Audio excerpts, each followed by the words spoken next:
तो राजेश जी क्या विचार है इसके बारे में? देखिए विकास जी, जो बाबा हैं जितने भी अपने देश में, विवाद का केंद्र तो ये बनते रहे हैं। चाहे कितने भी मठ हो, कितने बड़े साधु संत हो, जब तक उनका खुलासा नहीं होता तो तब तक जनता उनको एक अच्छा बाबा संत मानते हैं। लेकिन हम अगर ये सोचें, जैसे मैंने अपने क्लिनिक में लिखा भी था कि साधु संत कोई समाज का जरूरी अंग नहीं है। आखिर आज तक बाबाओं का जो टाइम हुआ है, तो देश में इनका योगदान क्या रहा है? अगर हम देखें तो वो क्या योगदान रहा है देश में। अभी कोरोना काल को लेके देखिए, कितने बड़े बड़े मंदिर हैं, मठ हैं, तो किसने सहायता की? शायद किसी ने नहीं सहायता की। तो बाबाओं की जो लाइफ है, ठीक है, वो उनकी पर्सनल लाइफ है, वो जी रहे हैं। आखिर जरूरत क्या पड़ती है बाबा बनने की? बाबा बन के समाज का क्या भला वो करते हैं? तो आप सोचिए, किसी बाबा ने क्या अच्छा किया? तो मतलब यू जो बाबा है, सुखराय नाथ जी की बात करें हम, तो कोतवाले ने कहा भाई यार तो बाबा नहीं जो हम पूजा करते दादा काला पीर ना पूजा, जो दादा लिखा सब डीकेपी दादा काला पीर लिखते भले ये तो भले इसकी तो ये आर्य समाजी है, थोड़े पाखंड थोड़े फालतू लायक फलाने हो और इस तरह की बातें हो यू ग्रामीण चाहते कि ये ना रहे यहाँ और ये पैर जमाए बैठे है, इसके पीछे कहानी का होता है। देखो, वो जो कोत गांव का डेरा है, जो भी, वो तो गांव वाले जानते हैं किस कारण उसको पूजते हैं, जो भी उनका आस्था का केंद्र है वो। और एक अंधविश्वास ही मान लो, चलो भोले लोग हैं उसमें फंसे हैं। लेकिन आप ये देखिए, उस मठ की जमीन कितनी है? 250 एकड़ से ऊपर बताया जाता है। तो 250 एकड़ जमीन जिस गांव के पास है, और आज उस गांव में जो सुविधा होनी चाहिए शायद नहीं है। अगर वो जमीन पंचायत अपने अंदर में लेके, पंचायत उसमें खेती करवाए, ठेका पे दे, और उस पैसे से वहाँ बड़े बड़े एजुकेशन के सेंटर, हेल्थ को लेके, मतलब गांव में बहुत ही बढ़िया व्यवस्था हो सकती है। और जब वहां बैठा बाबा है और इतना विवाद के कारण भी जो वो वहां से नहीं उठ रहा, तो कारण क्या है? लालच क्या कर रहा है? बिल्कुल सही, बिल्कुल सही। क्योंकि हर बाबा आज मौज मस्ती की लग्जरी लाइफ जीना चाहता है, और वही फिर उनके तार जुड़े होते हैं। जितना जो बाबा प्रसिद्ध होता है, उतना ज्यादा वो राजनीति की तरफ जाता है। तो इसीलिए कहते हैं कि हम बाबाओं की कोई देश में जरूरत ही नहीं है। तो वो कहते हैं कि अच्छी शिक्षा देते हैं। क्या हमारे माँ बाप हमें अच्छी शिक्षा नहीं देते? क्या स्कूलों में टीचर, अध्यापक अच्छी शिक्षा नहीं देते? कई आदमी ने पूछा, मैं बाबा को कर मतलब पढ़ा लिखा बाबा है, मतलब अच्छा इंटेलिजेंट बाबा है, मतलब शिक्षा के क्षेत्र में काम कर रहा है, तो मतलब शिक्षा के क्षेत्र में भी कई हवाला देते जो बाबा के समर्थक में हो लोग। बिल्कुल सही। देखो, उन्होंने सीएटी का पेपर भी दुआ उनको समाज में अपनी जगह बनाए रखने के लिए कुछ पॉजिटिविटी दिखानी जरूरी होती है। अगर ऐसे ही वो अच्छी शिक्षा देता, अच्छा पढ़ा लिखा होता, तो खुद वो सीटेट के पेपर क्लियर करता, और सरकार बड़ी वैकेंसियां निकालती है, तो खुद वो टीचर लगता या डॉक्टर बनता। तो उसने क्यों ही ये चुना? क्योंकि उसने सोचा कि हम तो ऐसे तो किसी के नौकर होंगे, लेकिन ये हमारी लग्जरी लाइफ है, और भोले भाले लोगों की जो आस्था है, जो अंधविश्वास है, उनके साथ वो खिलवाड़ कर रहे तो हैं। जो विवाद का मेन सड़ है और जिससे वो बता रहे हैं कि उसने गुड़िया के हाथ में कुछ इस तरह का लिखा है, तो वो एक विवाद का विषय है। वीडियो मैंने देखी थी, बहुत ही गलत है। देखो, गांव का मुखिया है, जो इतने बड़े गांव ने उसको सरपंच चुना है, एक सामाजिक आदमी तो होगा ही, और उसकी लड़की के जो हाथ पर वो ये लिखता है कि तुम्हारा बाप, जैसे वो फिल्म में लिखते हैं कि तुम्हारा बाप चोर है, कुछ इस तरह ही बोल दिया उसने कि तुम्हारा बाप लालची है। तो उसकी समाज में क्या इज्जत रही होगी? तो क्या उनको गुस्सा नहीं आएगा? क्या समाज में जो बुद्धिजीवी लोग हैं उनको गुस्सा नहीं आएगा? अगर वो इतनी ही गांव वालों की इतनी ही सेवा करना चाहता है वो बाबा, तो इतना विवाद के बाद तो उसने खुद छोड़ के चले जाना चाहिए, ये कह के भाई चलो मैं अच्छा कर रहा था, इनको नहीं अच्छा लगा तो मैं जा रहा हूं।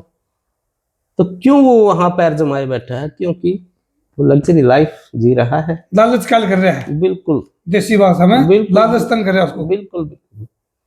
तो बाबे तो चलते रहना कड़िया और जाए बैठा बाबा के काम है। पहली बात तो हमारे लोगों में एक धारणा बढ़ती है, ये भी कहते हैं कि जो साधु है, बाबा है, उनका काम तो मांग के खाना होता है। महंगी खाना होता है। लेकिन मैं इस बात से भी सहमत नहीं हूँ। क्यों होता है मांग के खाना?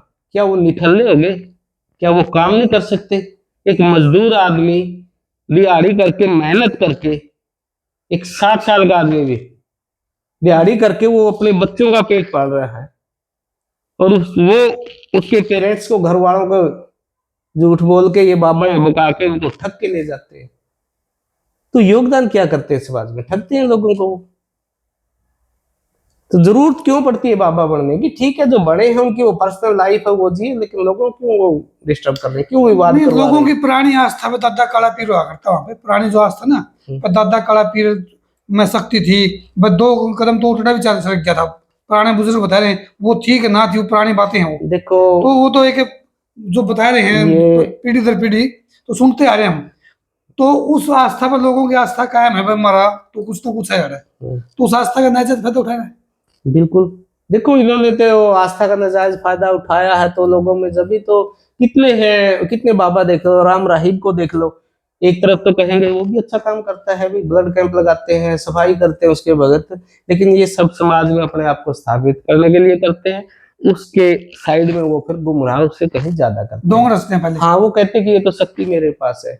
हम चैलेंज करते हैं, तर्कशील सोसाइटी हमारी पत्रिका भी आती है, हम चैलेंज करते हैं, ऐसी शक्ति है, आज भी अगर कोई ऐसा पीर है किसी दीवार को सरका दे तो इनाम देंगे। लेकिन एक हमारी भोली जनता को लूटा जा रहा है। यहाँ ना इस देश में हर रोज नया बाबा पैदा होता है, और हमारी भोली जनता के साथ जो है लूट मचाता है, उनकी आस्था को के नाम पे ठगे जाते हैं। लेकिन हम तो यही कहेंगे कि आस्था से होते हुए यही दरवाजा अंधविश्वास की ओर जाता है। तो राजनीतिक स्टडी भी मानते हैं इसके पीछे आप कुछ? बिल्कुल है ये तो। अब ये देखो, जो 250 एकड़ वहां जमीन बताई गई, जो उनका पैसा आता है वो कहाँ जाता है? कौन उनकी बैलेंस शीट बना के रखता है? कार्रवाई नहीं करी? कौन उनका हिसाब लेता है?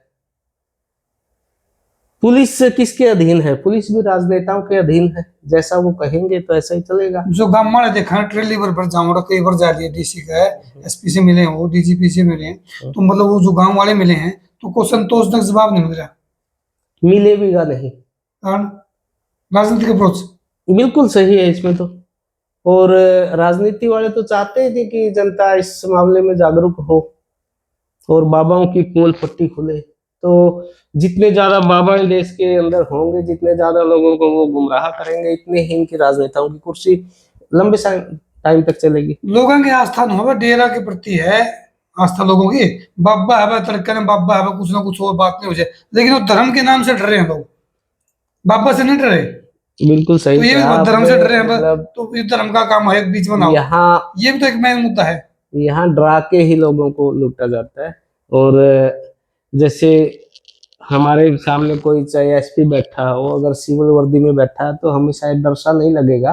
अगर वही कोई सिपाही भी पुलिस की वर्दी पहन रहा तो हम डरेंगे उस वर्दी से। हाँ, ऐसे ही जैसे ये भगवा बाणा पहनते हैं ना, तो इससे हमारे जो बुजुर्ग आदमी ये सोचते हैं कि ये तो बड़ा सिद्ध बाबा होगा, उस वर्दी को ही वो धर्म के साथ जोड़ देते हैं।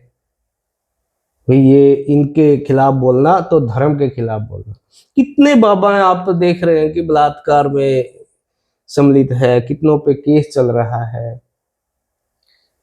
केला के बाबा का समझौता कुछ होगा? अपना अगला भविष्य क्या नजर आ रहा है इसके अंदर, जो गांव की जो 2 फाड़ हो रही हैं?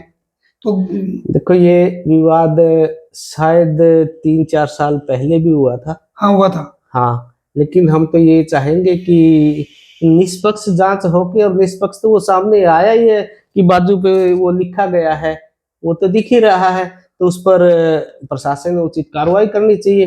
बाबा तो प्रेम में लिखा है। नहीं, गुड़िया से प्रेम था भाई, तो मतलब तो अपना समझ के लिखा है। नहीं, ये दुआई दे रहा है ना। मजाक की भी कोई हद होती है। हाँ। ऐसा मजाक नहीं होना चाहिए किसी की। वो किसी की इतनी वैल्यू है समाज के अंदर, जो समाज सेवी आदमी है, उनकी आस्था को ठेस पहुंचे तो उनको दिल तो दुखेगा जिसके प्रति ऐसा लिखा जाता है। बाबा ने बहुत सर्वजनिक गलत। माफी मांगनी चाहिए, इसमें क्या करना चाहिए वैसे? बिल्कुल बिल्कुल माफी भी मांगनी चाहिए कि मैंने सर्वजनिक। हाँ, तो तब तो ये सुलझ ही सकता है। और फिर वो गांव जैसा ये कहे आसपास के लोग कि हमारे लोग बिल्कुल ठंडे इस मामले में। वो एक ने बोला था, जो श्रीलंका में एक सेमिनार था, बाहर से आया था, कि भारत के लोग ऐसे हैं, उसको 15 एक बार ठग के 15 मिनट बाद दोबारा ठगा जा सकता है। क्योंकि हम इमोशनल ज्यादा होते हैं, और एक बार ठग के ले गए और फिर 15 मिनट बाद भी वो अपनी सफाई दे देता है, यार मेरा ठगने का इरादा नहीं था, ये ऐसे ऐसे हो गया और मैं गलती होगी, तो दोबारा से फिर उस पर विश्वास कर लेते हैं और फिर वो ठग लेता है। तो इसी तरह अगर बाबा सामूहिक माफी मांगता है सबके सामने, हो सकता है वही लोग कहें भी चलो ठीक है, ठीक कर रहा, लेकिन दोबारा फिर ये कार्यक्रम हो सकता है। हो इस सकता है तरह ऐसा। कार्यक्रम किसी और के साथ भी तो हो सकता है। तो मेरी सोच अगर आप पूछोगे तो बाबाओं की समाज के अंदर जरूरत ही नहीं है। जरूरत नहीं है। हाँ, इनके ये बगैर जो कोई काम अटक नहीं रहा, मतलब नहीं अटक रहा। आप देखो आज तक कहीं भी कुछ भी किसी को क्या शिक्षा देते हैं, कहते हैं कि अच्छी शिक्षा देते हैं। अच्छी शिक्षा टीचर देते हैं और अपने माँ बाप देते हैं, तो ये तो सिर्फ अपनी लग्जरी लाइफ जी रहे हैं आपके सहारे। आज मैं कहता हूँ कि मंदिर, मस्जिद, गुरुद्वारे, जहां भी है, जो भी आस्था के केंद्र है, वहां आप दान देना बंद कर दो, तो देखते हैं कितने दिन मंदिर में बाबा रहता है, कितने दिन पुजारी रहते हैं, तो वो पता चल जाएगा। अब की बार सुना है, जो कोत वाले गांव वालों ने उसको स्टे लगा दिया भाई, कोई चुकौता भी किले ले होगा। मैं जो किलों का जो रेवेन्यू आता था चुकौता बोलते, वो बंद कर दिया भाई, बोर्ड लगा दिया, कोई लेवेगा नहीं, मतलब बाबा को नहीं बेचेगा।